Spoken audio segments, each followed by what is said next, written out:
Today, we'll be looking into the lore of the Kitsune Saiguu. I'll be using the characters we have to represent her and others purely based on aesthetic similarities. Any links there might be lore-wise are coincidental. Saiguu has appeared in the lore of the game since the very beginning, though it wasn't until we went to Inazuma and talked to the shrine maiden Kazari that we discovered her identity. Saiguu was the head priestess of the Grand Narukami Shrine up until 500 years ago. She was a close friend of Yae, the Oni Chiyo, and the Tengu Sasayori, as well as having many other friendships, such as Iori the Baka Danuki, Harunosuke the Onmyoji, and Hibiki, the shrine maiden that eventually caused the destruction of Seirai Island. Her guardian was the great Tengu, who was unnamed but was a close friend of Saiguu's ancestor, the great Kitsune Hakushin. Saiguu had white hair, white fur, and golden eyes. These eyes will be the giveaway to her identity in the more obscure references to her in earlier texts. So let's look into them first. I've been keeping track of a mysterious kitsune ever since I read the Heart's Desire books in-game. The books are about an antique store named Heart's Desire that would only appear to those that performed a certain ritual.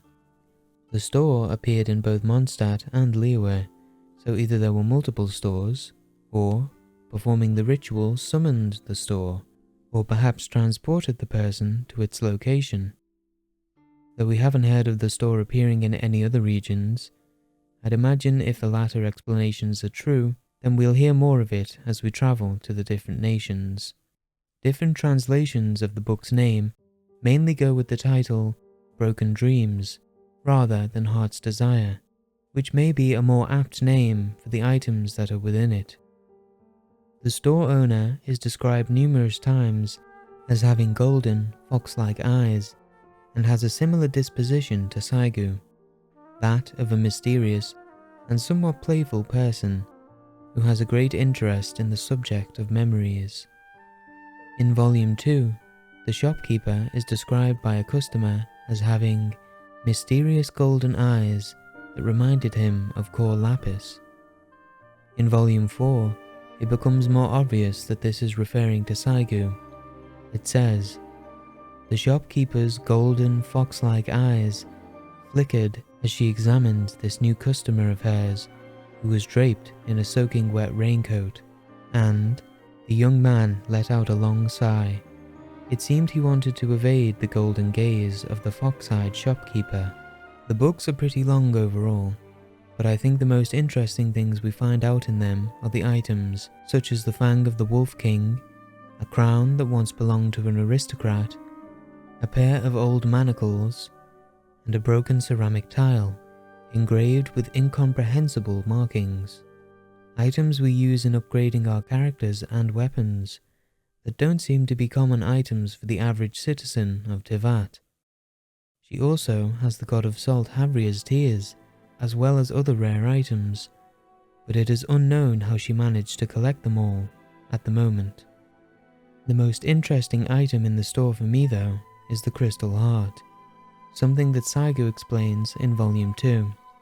It is made from a variety of crystal called illuminating crystal.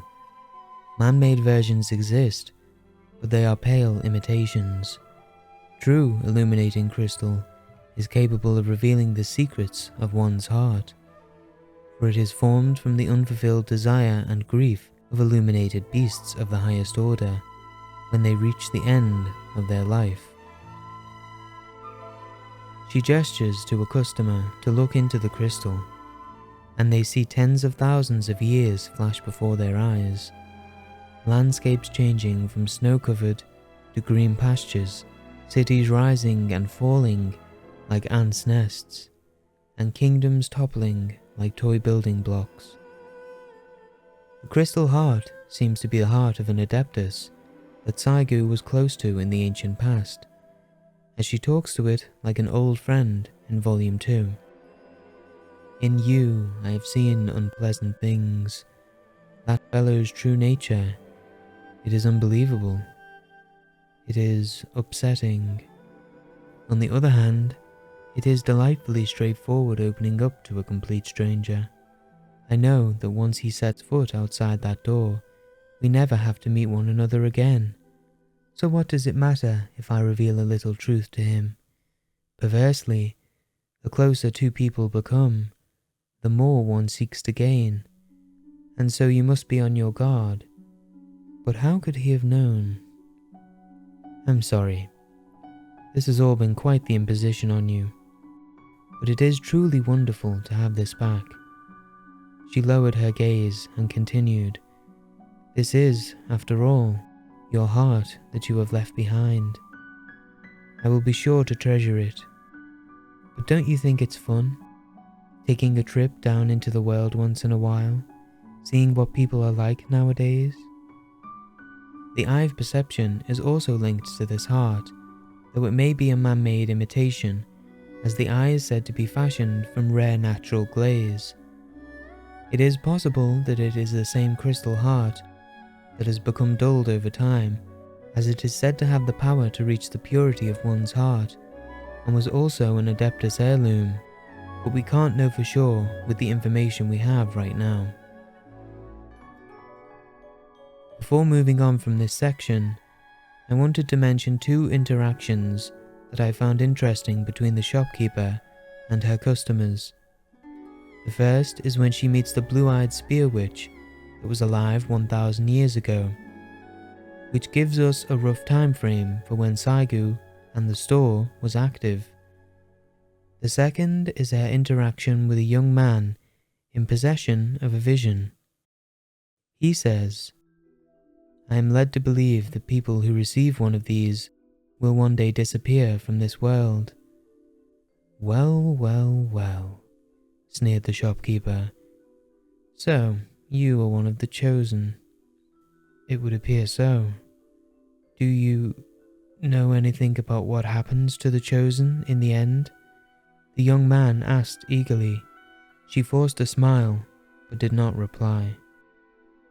With how Celestia are generally depicted in the game, and Saigu's vast knowledge covering tens of thousands of years, it would make sense that she was not a fan of them, or the visions they bestowed. She likely knew what the hidden cost that Lisa alludes to was for using their visions, which I personally think of as some sort of soul or spirit harvesting once the user meets certain requirements. Okay, so that was the longest section of the obscure lore books on Saiguu. The other two are a little bit easier to tackle, but still give some interesting information on her. In the story of the Moonlit Bamboo Forest, we followed the journey of a young man travelling from Mount Jinxia to Liyue Harbour. As he is travelling through the bamboo forest of Mount Jinxia, he becomes lost and encounters a white-clad, golden-eyed woman that offers to guide him. As the boy becomes tired, she lets him rest his head on her lap, where she tells him the story of the three moons, Aria, Sonnet, and Canon, and how they would navigate the heavens in their silver carriage, alternating 3 times a month to prevent a terrible disaster occurring that very day, though this did not last. With time, disasters overturned the sovereign carriage and laid ruin to the halls of the stars. The 3 sisters of the night turned against one another, leading to their eternal parting by death. Only one of their pale corpses now remains, ever shedding its cold light. After the boy and Saiguu had parted ways, the boy heard a whinnying cry that grew distant. When he turned and looked, there was nothing behind him but a single strand of hair that had come to rest on his shoulder. Apparently, in the original Chinese text, this was described as white horsehair, and the line, "Daybreak's light silhouetted the white mist that shrouded the bamboo forest, of which tales of ghostly foxes were told, and they seemed like horse tails as they billowed this way and that." This would add to the idea that this was Saiguu. However, take this with a grain of salt, as I can't confirm whether this translation is correct or not.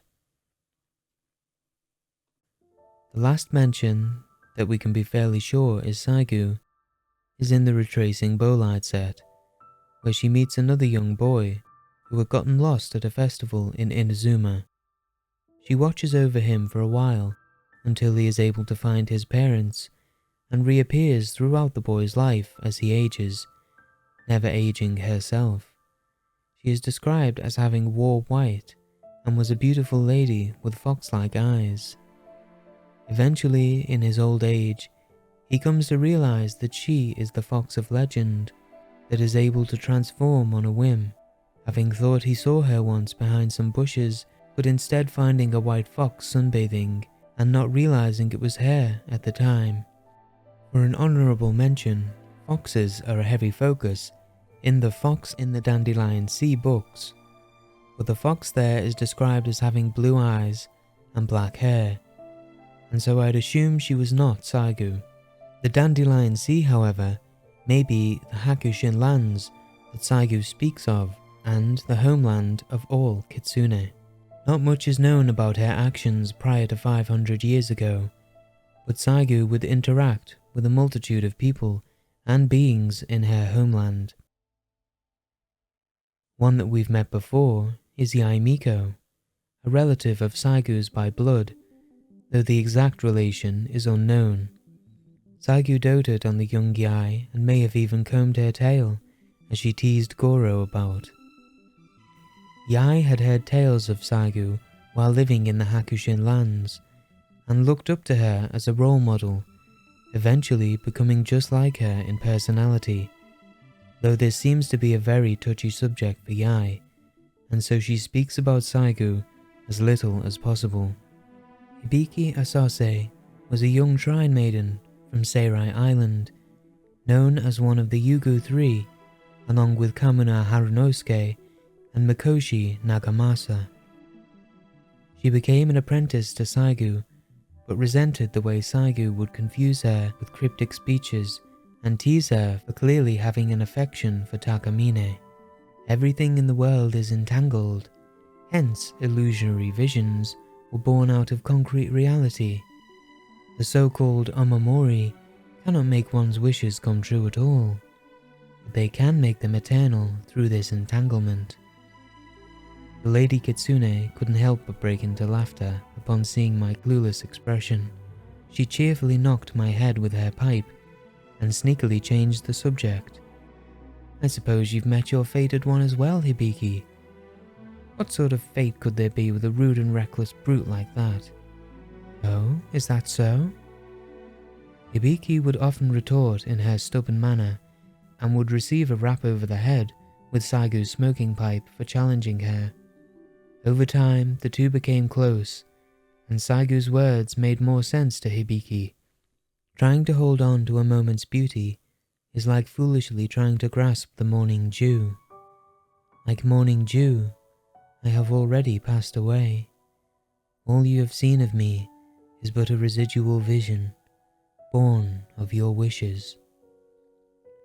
In that vague memory, she kept saying some incomprehensible things, her expression as sorrowful as the 8th month's moon, and I suddenly... Then she rapped me over the head with her tobacco pipe, wearing her usual expression of rebuke and mockery. Hibiki, the sun's about to rise. We should head back. The Kitsune Urakusai was an associate of hers, as she took an interest in his literary abilities. Him having written the book Chronicles of the Six Kitsune about Hakushin and her apprentices, and being known as one of the most cultured and sophisticated kitsune. This was until he made a mistake that Saiguu became furious at. She banished him, and eventually he made his way to Liyue. This seems to be the start of Saiguu's realization of what was to come. Hibiki noticed this too. For some reason, the more I grow, the more Lady Saiguu's face seems to fall under a shadow. What emerges on her face is not anxiety or fear, but rather a sorrowful reluctance. Life is full of uncertainty, love is fleeting, and even lasting memories may be lost. Losing one's memory is no different from losing one's life. It is like death amidst darkness eternal. This time, even a faint smile could not conceal her sorrow. Though this is a festive day, it seems more like a farewell. Saiguu left her residence at the Grand Narukami Shrine and moved into Tenshukaku to be closer to Yae and advise her on protecting Inazuma. Whatever mistake Urakusai made, Saiguu now knew that a catastrophe was coming for their lands, and many would lose their lives. A disaster that will engulf heaven and earth is coming. My duty is to defend the people and protect our lord, and so I must go to the shogun's side. As reports came in that a dark army was invading, she would travel into the forest to meet with the Baka Danuki Iori, tricking him into a game of hide and seek so that he would be safe from their destruction. Knowing that he stood no chance in a battle, she told him never to come out until she herself had found him. It worked, but it would take a long time before Iori realized that Saiguu was never coming to find him again. One night before the great battle, the two friends Saiguu and Yae spoke in the courtyard. Makoto, his sister, died around this time, and it seems that Saiguu was providing comfort and advice to help Yae dealing with everything that was going on. Taking her armies to war, Yae would fight to protect their homeland alongside Saiguu until they were separated by the intensity of the battle. Chiyo would be swallowed by a huge beast of sin with the body of a tiger and the tail of a snake, witnessing her comrades being ripped apart from behind its jaws.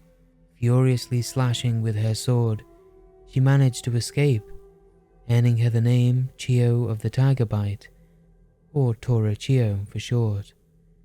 Unfortunately, she was stained by the abyss and attacked Yae, losing an arm and horn in the process, and fleeing, now more monster than anything else.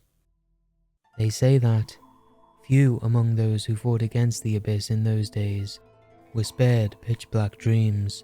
Those who slew monsters and became them were hardly in the minority. And this would be the case for Takamine the Mistsplitter, the love interest of Hibiki.